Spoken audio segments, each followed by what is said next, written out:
Hello, I'm Papa Biceps. You're watching the Touring YouTube channel. And remember, don't fight with Papito. Right, I'm here for another of my donator discussions. The problem is, believe it or not, I can't tell if I have like the worst donators or the best, because it depends how you look at it. Because I've noticed what's amazing is, even though it's the top perk offered on the Patreon is to come on this show and talk about anything esports related, because I thought to myself, you know, if someone's a fan of my content, like what's the best sort of exclusive thing you could give them? And to me that seemed like it. Although I've been thinking actually I might add like a tier where maybe we do like a games day each month or something. If people want to play CS Stack or League of Legends or something, we could do that. I thought that would be a fun addition. But amazingly, so many of the people who actually have been the $100 donators, I've even messaged loads of them privately like, you haven't come on a show yet. Do you want me to set a show up especially for you next month? And half the time, mate, they literally just tell me like, nah, I just like all your content, mate. Just, you don't not fussed about coming on. So, like I say, I can't tell whether that's make them the best or the worst. Whatever, we're gonna keep doing it if we can. So we've got Jerkies here, obviously long time supporter. Right, Jerkies. Obviously, the floor is very much yours for this one, mate. You can sort of choose whatever topics you want. So, what would be a good first topic in mind? Because I know you watch a lot of esports games, right? Yeah. Let's just keep it with CS today. It's going to be nice and slow. Sure. Because once again, Team Liquid reigns supreme. And yeah. yes, they just won IEM Chicago in probably what is the most dominating gobsmack fashion of all time. Because I've never seen a team this dominant. Not even NiP in early 2014. Yeah, I mean, for anyone who doesn't know, we literally just are filming this episode right after we actually watched the final of IEM Chicago, which obviously was brutal, even though, to be fair, the third map started to get interesting at least, though. Just couldn't get to overtime, unfortunately. No, I agree, because that's the thing that people don't realise. Even though I personally, like, I gave all my reasons on Twitter, I actually think that ENCE was a little bit like fool's gold at the moment, because I think if you look at the org nerf, and then you look at the fact that, like, what was the other part? The fact that they're unfortunately against Team Liquid, their map pool's like not very good. Like they kind of overlapped on all the maps they want. I already personally didn't think they were going to be able to win this final. But the reason why that sucks is because they are a legit third team in the world. Like for me, I think they're the third best team in the world. I don't know personally yet. After seeing this tournament, I feel like they might drop off a bit more and become like, you know, the 5th or 6th, but they still are a very good team. And obviously, listen, there's a world in which they wake up and they come to that Chicago Stadium, United Center, and they play awesome. And I still think they would lose, but they could have made it a good final. It could have been fun because everyone knows, listen, when teams like FaZe and Team Liquid are absolutely smashing it, it looks like it's impossible to beat them, isn't it? They shoot everyone in the head. But anyone who's played Counter-Strike knows, like, except for amazing teams that are very rare, that doesn't last. Like, you're going to have games and rounds where teamwork and tactics can win you the round, of course. Everyone knows it's true. So there's a world in which that could have been great. So to me, if you just... It's not as much fun as it is to meme. I'll put aside the end side of it. It's more that what Team Liquid accomplished that is the incredible part to me because, like I'm saying, it's not like they beat some scrubs. They beat a real team. A team that's well-rounded, that has constituent parts that all do their role well, that has a good map pool, that reached the final of another big tournament. Like, this is no joke, is ENCE. So, for Team Liquid to crush them like that, that is fucking bonkers. That's some crazy stuff. Yeah. Like, you know, here's the thing. If that sort of final is what the EPL final would be like, where, you know, G2, who, like, for most people is barely even a top 10 team, if you smash a team like that in a best of final, I get that. That could happen. But the idea that that was closer than this final, I mean, it's crazy. It also shows how styles really do make matches, to be fair. Yeah, that's true. By the way, I want to ask you something. What have you been a Team Liquid fan long? I've been a Team Liquid fan for about a good year and a half now. Okay. Because here's the thing, I do absolutely think, especially in the modern day when, you know, supporting teams isn't based on you being from the same city as them. Like, that's like a very antiquated sports idea. I just like good Counter-Strike. I do definitely think if people want to, they can go and spot whoever they want, and you can definitely change it. I do think it's funny, though, because it shows how people really do in America just love winners. Because I actually felt like last year, I was shocked how few Team Liquid fans they had, but I think it's because they kept losing.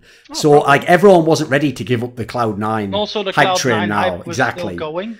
So I know that even though people must have known then that Team Liquid was better, I guarantee this year when they're winning is when everyone did the gif of, like, you know, fucking Homer Simpson going back into the bush and coming out with, like, a Team Liquid jersey when they had the Cloud. I guarantee this year's the year where they did it. But to be fair, though, it's kind of cool because Cloud9 earned that reputation. Obviously, they had a top team for a long, long time. But Team Liquid's been doing some really good work the last few years. Like, think about it, from 2016 on, they've been having some of the best results. Yeah. So I hope this is their chance to become the biggest CSGO team from North America. You know, they deserve it if they do. I think there's already like a very much statement to make about that one, because I don't think ever in Cloud9's history in the summer runs that they had such good results as this. In the last 3 months, you have to consider Team Liquid has only come second once, and the other events they came first in the last 3 months on LAN, gentlemen. Kind of makes you wonder. And then all of these are like big events. IEM Sydney, IEM Cologne, which I think is the best event in the world. ESL 1, but yeah. Yeah. No, the crazy thing as well is Chicago, like things like that. Holy shit. They also even have actually, it's comparable to last year's Astralis, because the thing that made Astralis so nuts to me isn't even just that they won every event. It's that they never had like a real rival. Like there was no one who, when they played them, you were like, oh, you know, it's kind of back and forth between these two teams. You know, Astralis won 3, but the other team won 2. It would always be like, oh, this team once beat Astralis, or they never beat the Astralis. So like, that's part of why I think people said it was boring. Is because, yeah, there wasn't any real belief that someone could beat them. Dude, I feel like that about Team Liquid now. Like, as it stands right now, who the fuck would you pick to beat Team Liquid? Like, I can't think of anyone. Maybe Vitality, like, if they get it together fully. If they get full team play going, maybe. Because, you know, Zaibu is currently going bonkers as well. But at the same time, you want to believe in Navi, but no, it's not going to happen. As much as I like that, like some people on that lineup, it's not going to happen. Because otherwise, it would have already happened. That's why I am actually interested to see. I actually, personally, that is a matchup I'd like to see again, is Team Liquid versus Na'Vi, because obviously the last couple that they had were good. Like the one in the group stage, everyone remembers. This last one, the semi-final, was good. And the difference is, yeah, if it's just Simple, you can't win. But I would love to see a game where Simple Electronic both go ham and Team Liquid goes ham. That would be a fucking amazing DM to be in, you know. Be like the super elite high-tiered CSDM to watch, right? That would be fun, though. Fantasy. Would be fun. Who goes ham more? Twists, Nitro, Naf, you know, like Stewie, everybody. Well, the good thing is it'd take a few of them, wouldn't it? Yeah, they wouldn't be able to just... Like at the moment, against most teams, like a lot of the top teams at the moment, half of them have like not that crazy lineups in terms of raw skill, because, you know, obviously... You shouldn't have to have that as the just number one raw priority. Skill lineups, maybe FaZe, and they have a chance. That's it, I think. Problem is, FaZe just has none of the other components of being a team to be relevant in that sense. They like, if you notice, Team Liquid's been owning the fuck out of them when they play them. So yeah, they banged them out. What about any other CS teams you want to talk about? Oh, sure. We can talk about a couple, like Furia, for instance. They just made a major again. Major qualifiers, that is. Sure. They banged out, let's see, who did they bang out again? They beat INTZ in the last match I saw. INTZ in the last KNG's match. Team. They beat Sharks. They lost to NRG, and then they first won against Luminosity, I guess. That would make sense. Yeah, I think so. You like watching Furia? Oh, I like them. Like, very aggressive playstyle, which is very typical to Brazilians, like it seems. Because every time you see a Brazilian team come up, they play very, very hyper-aggressive early on, which is something I like to see. Like, people like it's always a fun style. Yeah, people like Fur make very interesting players because the hyper-aggressiveness of them is so unpredictable, you don't know what they're going to do. Which crazy thing are they going to pull out on each map? Which makes them extremely fun to watch. Well, that's one of the reasons why, I mean, again, just because of my Twitter persona, there'll be so many idiots who wouldn't even realise this is the case. But one of the reasons I actually have immense respect for Fallen as an in-game leader, even though the last few years have been pretty fucking rough in that regard, is because, like you say, I would agree. If I look at most of the top Brazilian teams throughout Counter-Strike history, they were mostly, like, that's the reason why they really did have, like, a Samba CS style. Like, they just played, like, fast, up-tempo, lots of, like, rushing last minute, but rushing anyway. Like, to be fair, Fallen's teams, what was amazing was that the hallmark of their teams was, like, slow, like, win the 2v2, always make the right decision, like, win the clutch, rotate, like, basically almost the polar opposite. So, mad props that you could create whole teams like that, because obviously that means, to me at least, they buy into your system. Yeah, and you're teaching these guys, you're getting people on board, you know, explaining your philosophy. They weren't just coming out the womb like that, because as you say, if you look at Brazilian Counter-Strike, it's more, they love gunfights, they love just rushing in, etc. trying to bomb rush people with a gun. Of course, that's the natural style they seem to have in the game. It also seems to be the style in Asia, like for most of those teams. Very aim heavy. I think it's unfortunately, if you come from like a region that's not very, very strong, if you just have the best players, it's going to be too easy to use that as the crutch, isn't it? Just like, let's just like, for me, that's what the Tyloo teams have gone down a dark path doing, is like, because you can shoot everyone's head off doesn't mean you should. In fact, I'll even tie it in. That reminds me of a great fucking anecdote that I remember Zeus told me on the By the Numbers, no, not the By the Numbers, Counterpoints, I think, when he came on with me and Moses. I once asked him, basically, how do you guys get to #1 if you have to practice in NA? Because all the NA teams, Cloud9, so used to complain all the time, like, the practice is bad, so we can't be as good as Europeans. So I basically said to him, like, how did you do it? And what he explained was that even when they used to scrim in NA, when they were Luminosity and SK, basically, they would try to scrim as if it was a real LAN match. And so if there was a moment where they could easily kill this guy, he's out of position, he's fucked up, like, they wouldn't just do it. And in that scenario, they would sort of try to play like, well, you know, a guy wouldn't be there in a real LAN match, so we'll play properly and still rush the area. And we won't just, like, you know, let one person just take over the scrim and ruin it, because you won't get actual real practice in. So the problem with that is, right, that sounds easy when you say it like that. Like, hey, why doesn't everyone do it? That's really hard to make yourself do. Like, it's going to be so tempting when you're just tired one night. You know, it's the 3rd scrim in a row. You've already been winning the other map. It's going to be so tempting to think, I'll just play a bit scrimmy, just push out, kill these guys. They're worse than me anyway. Close the scrim out, go to bed. Like, to actually keep the focus and practice properly, mad props to those guys 3 years ago, whatever it was, you know. Mad props. Yeah. That is rough to do. Like, certainly it's something that Simple also said, like, you practice your best at all times. Don't give it halfway. Something you have to do. And if these guys really try and practice like that, that's going to be a good thing for their mind. Because then they'll always be able to do it also on LAN. Yeah, exactly.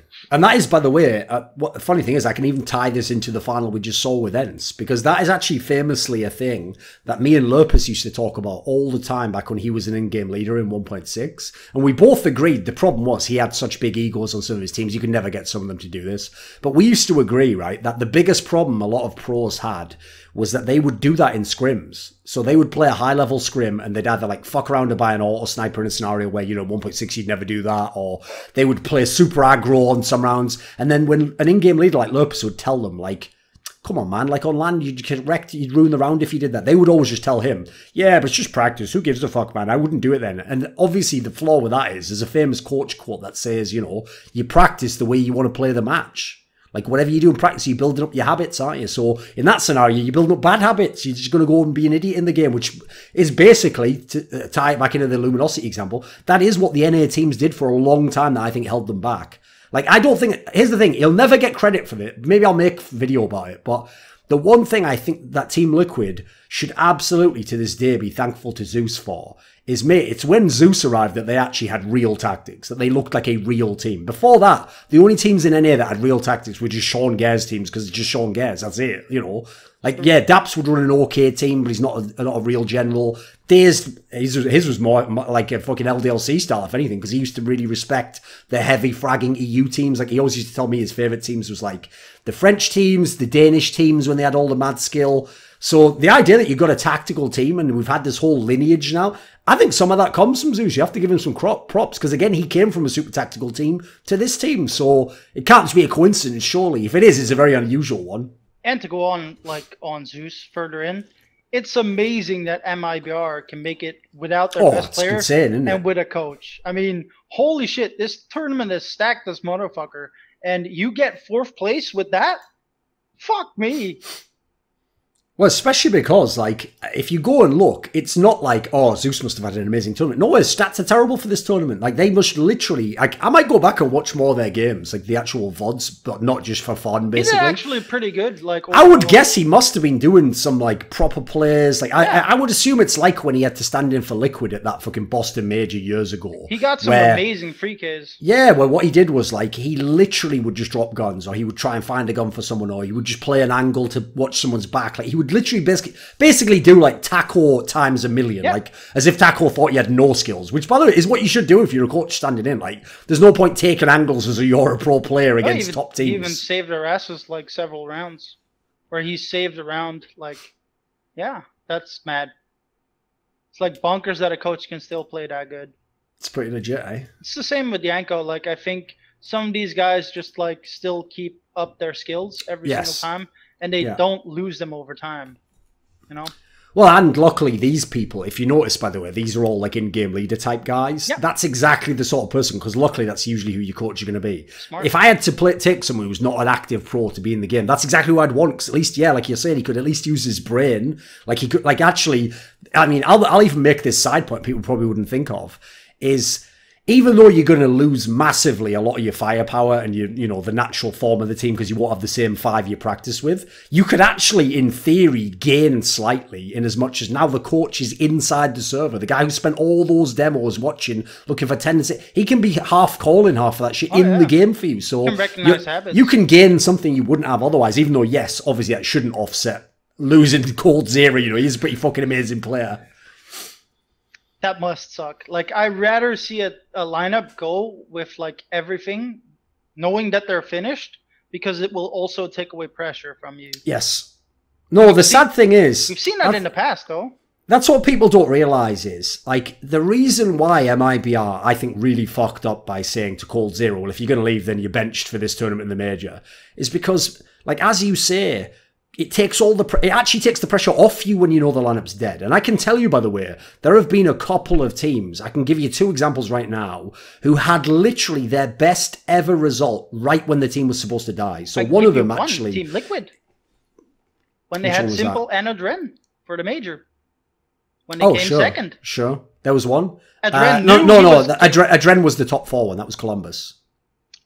Oh, yeah. My bad. But you're right, he was a stand-in. Yeah, he just came back for that one tournament. Because if you remember, they had Kusta, and they couldn't play him. He played lights out that tournament. And then the other one, like I'll give you a couple more. One, actually, some people might know this story, but when Envious won their second major, but obviously the first one they won as Envious because the other one was LDLC. When they won the DreamHack Cluj-Napoca one, that's the one that has one of the stupidest bootcamp stories I've ever heard, where in bootcamp they were losing all their scrims, right? So then Happy, like, something mental, like, turns to the rest of them and goes... Since we're losing all our scrims, I don't think we should scrim anymore, otherwise our confidence will get low. And basically, it was sort of agreed upon, like, we'll probably just split up after this tournament. But because they just obviously went nuts and won the whole tournament... They stick together. Stayed together for like a year and a bit for that core, didn't they? And I'll give you one more example that people won't know, probably, which is, in the early days of CSGO, when Hiko and Dazed played together on that Quantic team... What happened was, right, they went to Copenhagen Games and they had like a decent performance. I think they finished maybe like 5th or 6th or something, or top 4 or something. And what happened was, even though that was a good performance, because of all internal issues in the team, which mainly were around like Days being a bit of an arsehole, unfortunately, they agreed, like, right, we're just going to split the team up after this ESEA LAN. And that was the ESEA LAN where they beat Very Games, who had Scream and Kenny S, and they went to the final and played NIP. But that was all knowing that they were going to break the team up. And by the way, still broke the team up afterwards, because the whole point is they understood what I'm saying now, which is realistically that only happened because we had zero pressure on us. Like, if we just kept the team going, like you saw with the Envious example, it probably wouldn't work. It would probably fall off after that because there were good reasons why we got into this bad spot. So I agree. I think MIBR.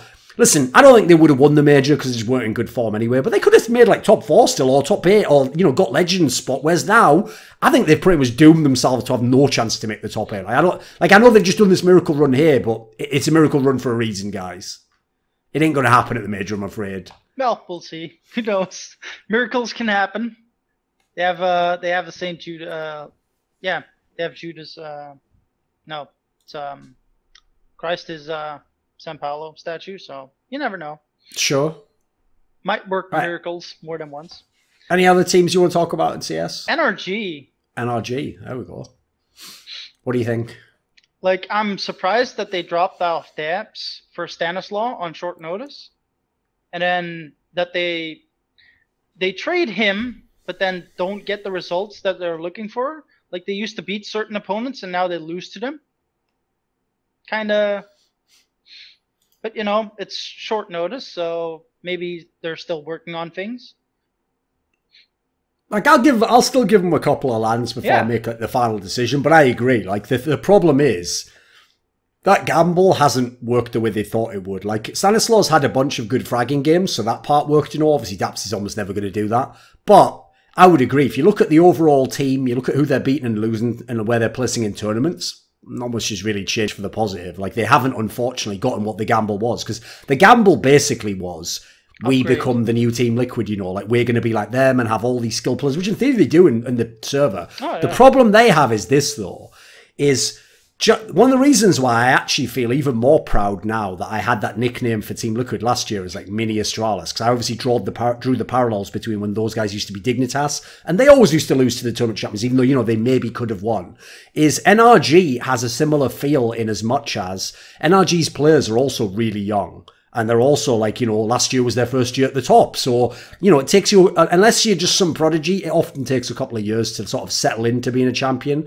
So, to be fair, if this lineup had similar skill level next year, that's the year where you could see this sort of a team having a chance to be a real contender, you know, like breaking the top 3, win a few events, go to more finals. Like, that's when you could see them really blossom. Because obviously the pieces they've got, you definitely want to keep hold of them. There's no point letting them go right now unless you're getting some amazing play, which odds are you aren't, because they've got, like, after Team Liquid, they've pretty much got the next best NA talents there. I think they've got a pretty solid lineup there. But I agree, still haven't had the breakthrough that sort of the lineup I think warrants. Like, for me, they should, like, if Stanislaw, he doesn't have to win tournaments, but this team better make a bunch of finals. That's the only way the gamble pays off, in my opinion.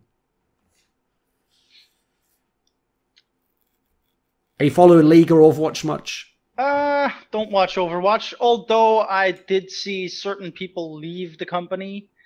Or just happens a lot, mate. Get the boot on that company currently, sadly.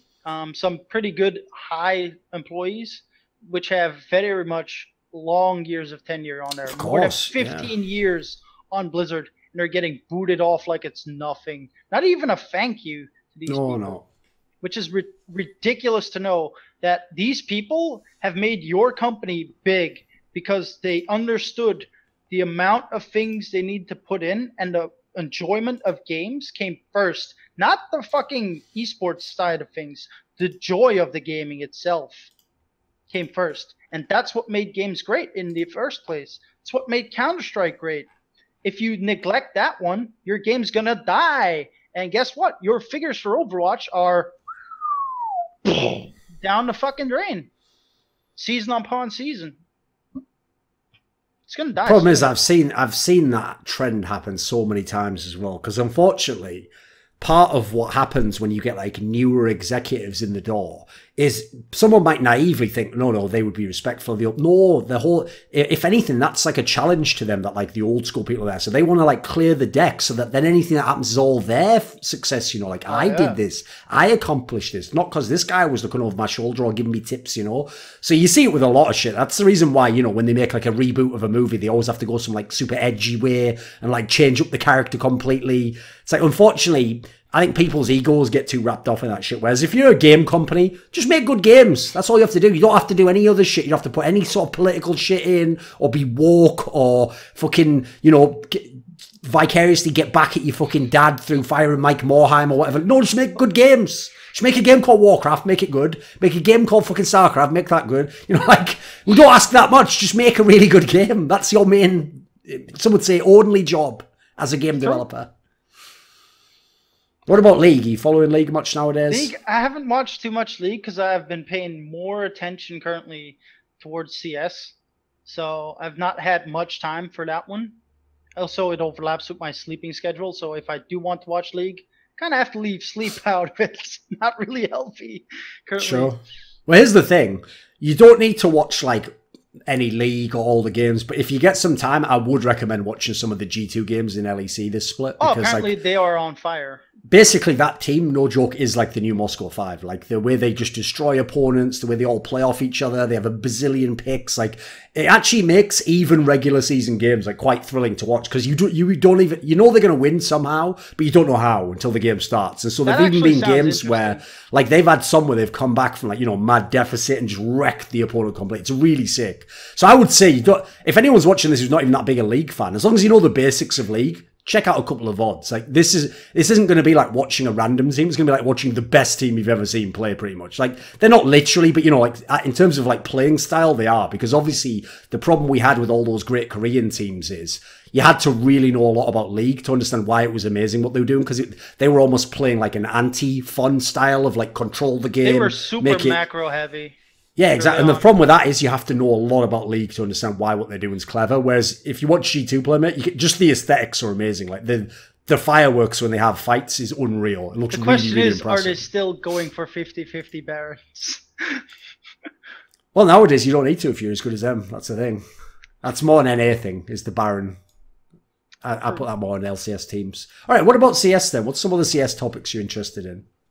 The contrast of using the major, where you should hire the most talents and the best talents to celebrate Counter-Strike, towards not doing it to save costs. Now, I understand TOs need to save costs at certain points in time, but CS, the major, should be the prime pinnacle of Counter-Strike at like halftime every year.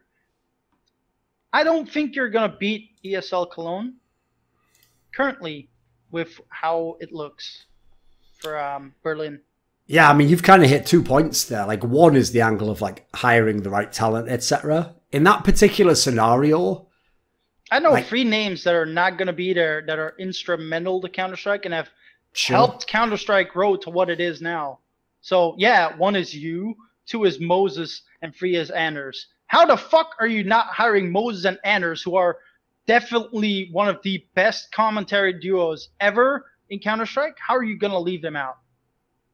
Sure. It's like the thing I have is like on the angle of hiring the talent. That's why actually I don't really put all the blame on StarLadder directly. To me, I think some of this, I know this is not the way they think, unfortunately, but I think even though I don't want Valve to like directly choose who is hired, I would like it if when Valve like looks back over someone hosting a major, they at least think about these elements though. So not only do you think about, you know, what was the viewership like and what was the stadium like and was the production good, but think about things like, did they have the right talent? Did they look like they spent enough money on it? Because as you've seen with the last few majors, there have been a few majors now where either companies just literally wanted to save money and didn't hire all the talent, or they used that... Or they used that as their excuse to not hire the people they didn't want to anyway. Because then they could say, well, you know, I needed to cut corners. So I get it. If you had to cut corners, obviously you're going to cut the guy who thinks a cunt, right? That's a pretty obvious one. But the problem is, you've hit it on the second point there, though, is the timing couldn't be worse to do this.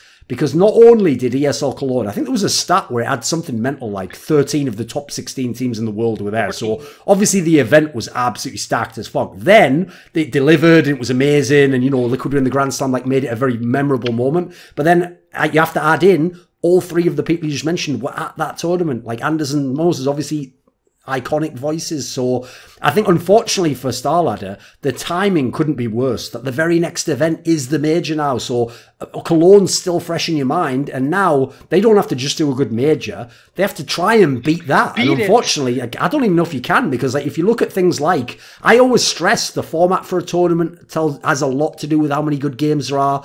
So if you're StarLadder, you're in a tough spot on that one. Like some of it isn't even your fault, but it's going to be tough to beat ESL Cologne, mate. I agree. We got a lot of good series in Cologne. And then the sold-out venue for 3 days. Sure. Try and beat 15,000 people. Try and sell that stadium out. Try it. And that's also the only stadium I've ever seen where... I know the joke is last year, obviously, Big R German and did go to the final and everyone was biased. But I have always said the best thing about that event is, like, normally there isn't a big German team. So normally as a result... 61 different countries attended this year. Well, normally you get the neutral crowd. And the key thing about a neutral crowd to me is they actually do cheer for everyone. Like, the crowd at Cologne just cheers for good Counter-Strike, mate. Yeah. They don't cheer for a team or whatever. Like, I noticed, for example, like, I don't really think that Vitality actually had more real fans there, like actual people with Vitality jerseys. But I think the reason why they cheered for Vitality is because they were the underdog and people just wanted a great final. You know, they wanted them to believe they could go against Team Liquid and have a chance. You know, they didn't, but obviously if they had, it would have been amazing. So I think that's I think why they were so heavily cheering on Vitality. It was almost that thing of like, It was like fucking Avengers. They didn't want to see Thanos win, did they? Still, like a very large amount of French people did show up in a French piece of a section of a crowd, which was absolutely amazing to see, and we got some funny crowd shots from those. Oh, actually, I wonder, because since you went to the event, how does that work, by the way? Does that, when you actually book a ticket, is it like booking a concert ticket where you can pick like what section you're in or something? You pick the ticket, so you can get a normal one, which has access to all the upper echelon, like all the outside rings of the stadium, and you can pick anywhere where you want to sit. Doesn't matter. You can't. So then all those people who are in a section, like you said, 'cause I know, for example, there's a famous like Polish section is on the left. Right, they all just got together basically. Yeah, just made sure like, they all sat together. You know right. where a section is based on flags. Like sure. we saw the guys from Dust 2 Russia. They hang out the Ukrainian and the Russian flags, and you know that yes, they're on the left side. Where you need to be on the left side. They always sit on the left side. Always. Doesn't matter. Each year they come back, they go to the left side every time. The French guys always right side, second to first row. They always go sit there most of the time, so that's where they gather. And then you have the neutral people who just gather towards whichever team they want to cheer for. And if there's a massive amount of NiP fans like this year, they went to the right side of the stadium where NiP was playing. And as we could see, we even saw a guy who had NiP shaved in his chest, literally. It's just like chest hair all the way, and then NiP. Crazy. So funny to see. And I actually have an anecdote about that that's ridiculous. I don't know if I've ever told this on By the Numbers. I don't think so though, but I might have done. So luckily there's like about fucking 150 episodes of that show anyway, so most people watching now won't have seen this particular one I'm probably talking about. But basically the first time I went to the ESL Cologne event was the 2016 one where they had the major, because that was right after like me and ESL had like mended our relationship. That's their last major they had, right? Yes. Well, no, they had IM Katowice, but in Cologne, I mean. Oh, in Cologne, right? yes, you're right, yeah. And what happened was, right, when I went to the event, because ESL had only just like started to fix things with me, they were trying to be super nice to me, right, to kind of like make a good impression. And so I remember a production guy comes up and goes, "Don't worry, Thorin, we took down the sign." And I was like, have you ever heard this story before? I don't know if I've told it. I think I know which side it was. So I go like, I don't know what you're talking about, man. Like, because obviously I don't pay attention. Yeah. And then he goes, "This one," and then he pulls out a picture, right? And it was a massive sign that it took about like 8 people to hold this sign. It was one of those long ones, you know, and it just said, "Thorin, we still remember." And it was in the Polish section, like of the SL Cologne. And I even said, like, I wouldn't even care if they kept that sign up, mate. You know, in a way that's actually funny, but like fair enough that you took it down. Like, I guess in a way they are sort of like, I don't know, implying they're gonna kill me or something. Like, you know, you never know quite how serious they are with that, obviously. It was from the Russia Dust 2 guys. So yeah, I know which sign that was. Instantly I'm like, is it the massive sign? Yes it is. Yeah, there we go. There we go. So those guys are just having fun and bantering as well. So yeah, so fine and dandy. And the premium section costs a lot more money, but you get free drinks.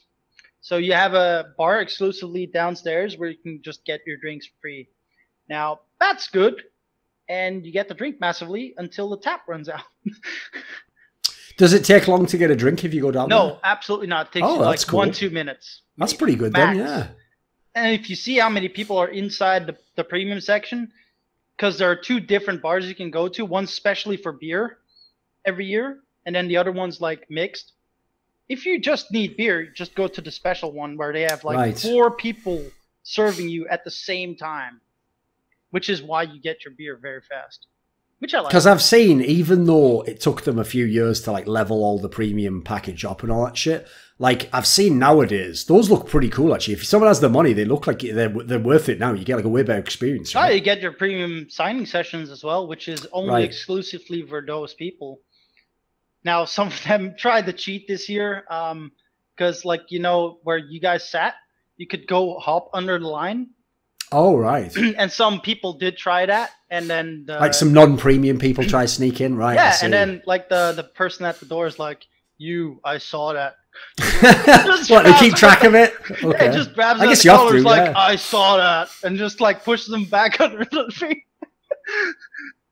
But yeah, because you know, in the early days, obviously there was loads of people complaining about those premium things. But here's the thing: even though I agree, I bet early on, you know, there wasn't as much budget for it, etc. But what people don't realize as well is like if you got a premium ticket at a sports event, it lasts like 4 hours or something, like 3 hours. This like, is you know, 3 days. They have to take care of you for exactly like 3 days for like 12 hours or something like that. And then, you know, the costs are a lot higher.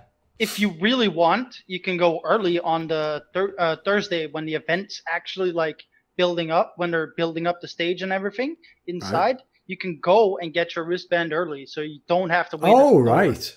Okay. You don't have to wait at the door. Yeah, so on the first day, you don't have the massive queue or whatever. Yeah, you can just like go to the entry, show them the badge, show you have nothing on you, and then you may enter.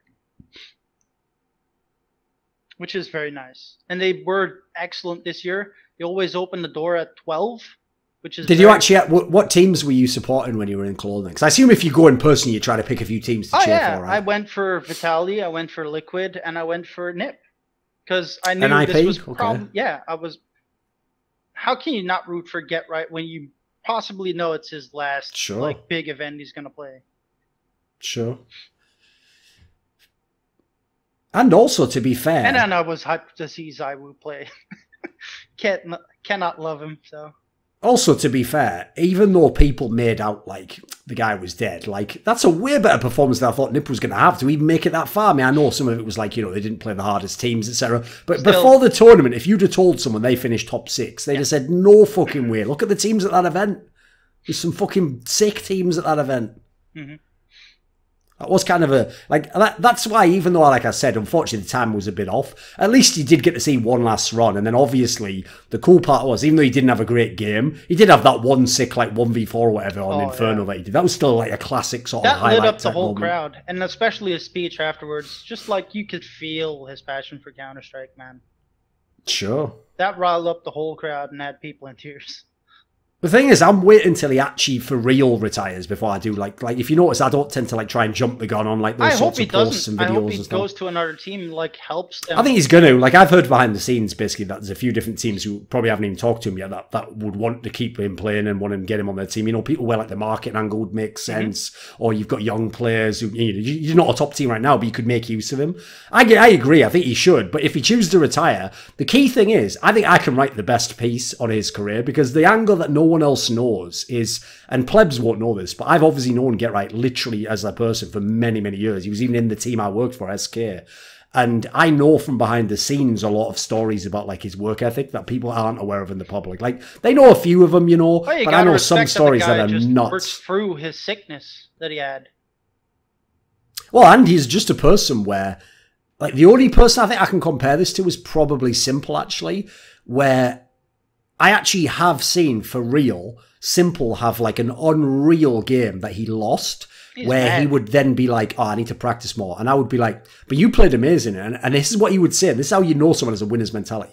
He would say like, well, yeah, I did play amazing, but there was still a few rounds where I saw like a mistake. And the difference is, if I could fix that mistake, we would win the match just off that. Like I wouldn't even need my teammate to be better. Now, the reason why I say that's a winner's mentality is because obviously a normal person, like I wouldn't think that way probably. I would think, well, this person over here fucked up 2 rounds, you know, we would have won the game off that. But that's also what Get Right used to be like. Because I saw Get Right back in the prime of 1.6 lose a few tournaments where he was like, literally should have been the MVP. I mean, obviously they didn't ever give MVPs to losers back then, but you know, on paper, he was the MVP. And even then he would be like, but I lost that 1v1, or, you know, at this point, I fucked up my smoke, you know. So that mentality, what people don't realize is that is the mentality that makes you great. Because the idea is whatever, it doesn't matter what anyone else does, you're always trying to improve yourself. You're always working on what your flaws are, always trying to get your consistency higher, work on a, like, actually the thing that Simple said in that famous, like, kind of glib thing of, like, try your best or whatever is, like, what people don't realize is, his point that he made there is something almost no other pros do. They don't go and work on their weak points. There's a lot of pros where if they have a weakness,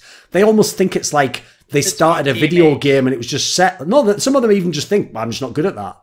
Whereas what they don't realize is, yeah, you aren't, but you should still work on it. You know, yeah, you'll probably never be the best at that. You're right. But any flaw, like the analogy I always give is this. If you have a bathtub and it has like 10 holes in the bottom of the bathtub and you're filling the bathtub up from the tap, right? Yes, if you could add another tap, it'd fill up faster, right? But Still if you had comes down this to drain. if you had 2 taps and you just plugged some of the holes, it'll fill up more anyway. You don't need any more water. It will fill up more just from having less holes. So that should be the mentality for practice. Work on the small things that you're not good at. Doesn't matter. Like, you're probably not, because think about the analogy there is like, you can't add another tap, can you? There's only 2 taps on the bath plug. So the point is, it's kind of like that with your strength. Like, whatever you're amazing at, if you're a sick aimer, like if you're config, mate, practicing more hours aiming probably isn't going to change your game. Whereas if you're him, like I would pick him as a good example because I think he's not a very smart player. Someone like him, just doing an hour of theory a day would probably add like 5% to his game. Like that could really make him a better player without changing anything about his aim, anything he does with a gun, you know. That alone could make him a better player. And sadly, I know a lot of pros don't think that way. To be fair though, the people who do think that way in sports have, like, you know, real coaching structure, academy systems. Like, I think for most people in every division and field, you're going to need, like, kind of to force people to do this stuff before they'll realize the benefits of it. You know, they won't just do it by default. Or like they are the ultimate prodigy of their time, i.e. Michael Jordan, like Shaquille O'Neal at his time, Kobe Bryant, like those kind of people, right? Or if you want someone to naturally do it, yeah. Like, it's very, very, like, that's why I give Get Right as an example, because it's very rare you get someone who themselves just had that mindset. That's why if you ever see those people, as soon as I find out someone has that mindset and then I already know they have the skill set, I'll take those people who are the best ever immediately. Like, people won't realize this, but one of my best ever calls is, I think I was the first and only person in 1.6 who thought that at the end of 1.6 Get Right was way better than Forrest. Even back then, mate, everyone used to just ride Forrest nuts so hard. Like, he could just chill for like a whole final, and then if he had like one half where he went nuts, everyone was like, oh my god, he's the MVP, he's the better. And meanwhile, Get Right would just be like quietly dropping 30 like every fucking match. You were like, what is this? So the reason why I say that, I think I got it, like, I almost got a bit lucky with that, is because obviously then when CSGO started, like, it wasn't even debatable, mate. Get Right was just the best player. So it's like, normally you never transition from game to game like that, but that's a rare example of where they did it. Like, both of them transitioned over immediately good. So, and then you were like, I have the power. I did, exactly. I got like a good half a decade out of that one, mate. It was pretty nice. I know, obviously the reason it's funny is because now people will not know, because Forrest ended up being better than them at the end, but who gives a fuck now, to be honest? It's not really that relevant to their careers, what they do in 2019, is it? Like, all the best years are behind them, unfortunately. Fun fact, 2 years ago, Foreign wrote a piece, OllieJ's NA Savior. Go look it up. It was a video, but yeah, I did. He was the chosen one of NA, exactly. Which, again... Who is the chosen one now, boys? It's not bad, is it? Tell you what, it ain't Stu 2K. He is a very good player, though, I'll give you that, but he's not the chosen one. The chosen one's fucking OllieJ, like I said, because here's the thing. OllieJ's performance is insane. I think the last 3 months, he's not gone under 1.10 ratio. Somewhere. Sure. Like, in any LAN match that they've won. It's crazy. And if you watch his game, he even has that quality that is like, you know, like a Cold Zero-esque quality, where it's like, even the frags alone aren't enough. Like, you just look at, like, because they're never making mistakes, they're always in the smart position, like, stuff like that also has an added impact on your team rather than just the scoreboard. Because the idea is, like, your teammate he can rotate off a spot, or he goes in correctly from the right call and you're holding the right angle to cover him, or you get the trade kill every time. Like, that's one of the things. Listen, as much as Cold Zero baited, and he obviously does, but he does it the way you should. Like, when Cold Zero baits, he definitely gets the kill from the bait, and then he can win the round from it. Like, Taco sets it up for him. Sure, but I mean, if I was playing with a player like that, I'd tell him, yeah, bait, do it. Like, which, by the way, I can tie that back into what we were talking about before. A lot of people don't know this story, but that is literally how Get Right developed that style of play. What happened was, when he joined SK Gaming, he already has a tendency, used to lurk a bit anyway, but basically the in-game leader of SK Gaming was Robban, the coach of FaZe now, and he literally said, well, I guess he's not the coach anymore, but he wasn't until recently, you know. He even told Get Right, basically, like, that's going to be your role in this team. I want you to, like, lurk permanently, because you're so good at it that it's going to infuriate the opponent. And the idea is, you'll not only get all the kills, but since we'll know you're playing that style, like, we'll design the team so that that makes it the best style for us. And I tell you what, it was a fucking great, like, I don't know how he thought that plan up, but what a fucking stroke of genius. Because think about how CS history would be different if he'd not told him to do that, right? Because, you know, I can tell you, mate, Khan, his in-game leader before that, did not fucking like that style of play, mate. I know he's never going to say this publicly, but Khan used to think that Get Right was one of those players who just looked at the scoreboard, because he was always lurking. So he was like, oh, he's just playing for kills, or look, he played too selfish in this game. And it's like, I get what you mean, Carl. Like, if that's not your style of play, maybe it is the wrong way to play it. But if you can utilize it as Get Right, Cold Zero, some very amazing players have shown us, it's a fucking great style if you can get the right player doing it, you know. But I agree, you have to have the whole team play for it. Otherwise, it's just for Happy, like early on in LDLC. Of course, yeah. And in his case, I think that's another good example because it worked there because he was in-game leader, so he could make it work. Like, he could just literally tell people where to go. So that was the most effective thing to do. Agreed. Any other teams you want to talk about? Now I do have to go look at that. Let's see. Events. Who had some memorable events? What about the new Na'Vi? What do you think of them? I like Bloomage as an addition. Brought some new blood in. You know, he's got something going once he gets rolling. In Cologne, he was really different from what I expected. Like, he starts slow sometimes, but once he's on fire, holy shit, this guy can play. Like, his firepower is unreal. It's like early Flamey when we discovered him.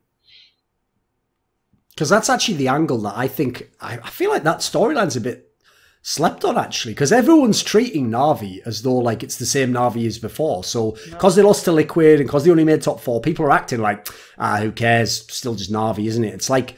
But it isn't, though, because obviously one of the biggest problems was Edward. And if you look, like, here's the thing. I know Boomich didn't have that many great games overall. He had a couple of maps that were good. Just not being Edward is a big addition to the team. Because I have to say, the problem I had with Edward personally is if you're a veteran, you can't be the one making the fuck-up plays and boneheaded plays and losing the map, which he was doing quite a lot. So it's like, to me, I don't even demand much of Boomich. Just don't be Edward, add occasional fragging.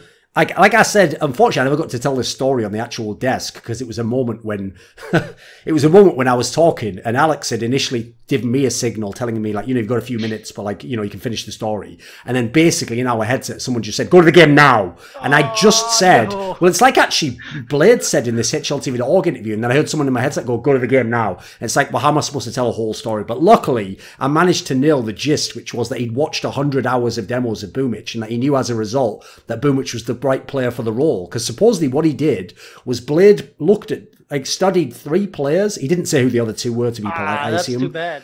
And whoever the 3 he studied were, the idea was he watched a lot of demos of all of them. And what he was trying to find was someone who could both do the things Edward already did and then add things Edward didn't have, like, for example, be an entry or be more aggressive. You know, something that, like, Edward used to do a long time ago, but fell off heavily the last, like, year and a half or so. So if that's true, that's a fucking exciting storyline right there, because I trust Blade to know what he's talking about, man. This guy knows talent. We saw Boomich's pistols, which were pretty damn good. Guess what? Edward used to be good at pistols. Very good, actually, in 1.6. So, like, that is one team where I feel like people have actually... They act as though the storyline stalled because they only came top 4. But I think if you look at the Na'Vi team, if they can, you know, give them a few more lands... Like, I don't know if they can be the best. Like probably NRG, not. Give them a bit. Yeah, but I do think that this is a team that could be in finals and could win some events and stuff. Of course, they've still got... Simple's still a fucking amazing play. Still in fire right now. Not dropped off. You know, no, not at all. If anything, he's going higher. He's climbing higher. So I think if you give him a vehicle, it's still going to cause some fireworks, mate. There's still going to be some great games there. And obviously, I know we've basically... I don't even know if it's ever happened yet. Has Na'Vi actually played Vitality on LAN? I don't think they have they? Right? Not that I know of.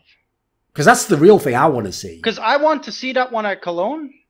Yeah, but it didn't happen, unfortunately. That's what I want to see, though, mate. Is can we please just see Simple versus Ewu in a full best of 3 where they're both going ham? Because I want to know, like, because it'll be like it'll be like that Spider-Man meme where the 2 Spider-Mans are pointing at each other. Because obviously, you know, normally when Simple's in a game, he's just going off. Like, you know, he's going to win every round, don't you? Well, the problem is you have the same feeling with Ewu. So what happens when they're the 2 left in the round, or what happens when they're both AWPing? And remember, they're both pretty good rifles. Like, that's a fucking amazing marquee matchup. Like, yeah, it's not the 2 best teams, but it's a fucking great marquee matchup. Give that one for the major. Like, if you have a show match for $1,000, use that as a show match. Simon versus Simple. I think everybody wants to see that one happen at this point. That's also something. If they're going to keep doing show matches, even though I get why they use talent. Interesting ones. Yeah, I would like one where it was like, you actually properly had 2 players and they pick their teams. And the idea is you give them each an option of, I don't know, 15 players each, and they pick like, you know, here's the 4 I want, you know. So like the idea I would have is they'd pick people that are either friends of theirs that they know or people they may have played with in past teams. And therefore you'd get a game that was less like a stupid exhibition match and more like, it wouldn't be like a real match, but it'd be halfway between.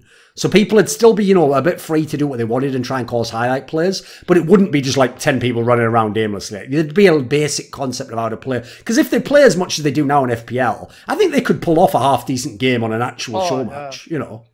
Like, as well, like, you could use that as an element. Whoever wins that comes back next time to challenge a new team. Or get challenged by a new team, right? Sure. Not a bad idea.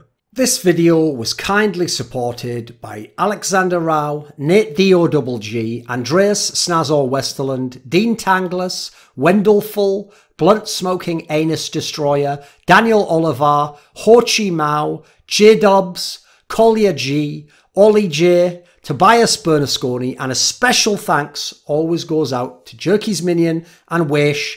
Do you want to suggest a topic or a guest for my content? Perhaps you'd like to ask me a question for my monthly video AMA. Do you want teasers or who the guests are for my upcoming videos? Maybe you want to take part in a monthly donate a discussion with me. Well, all of these perks and more are available at the Patreon link in the description box below.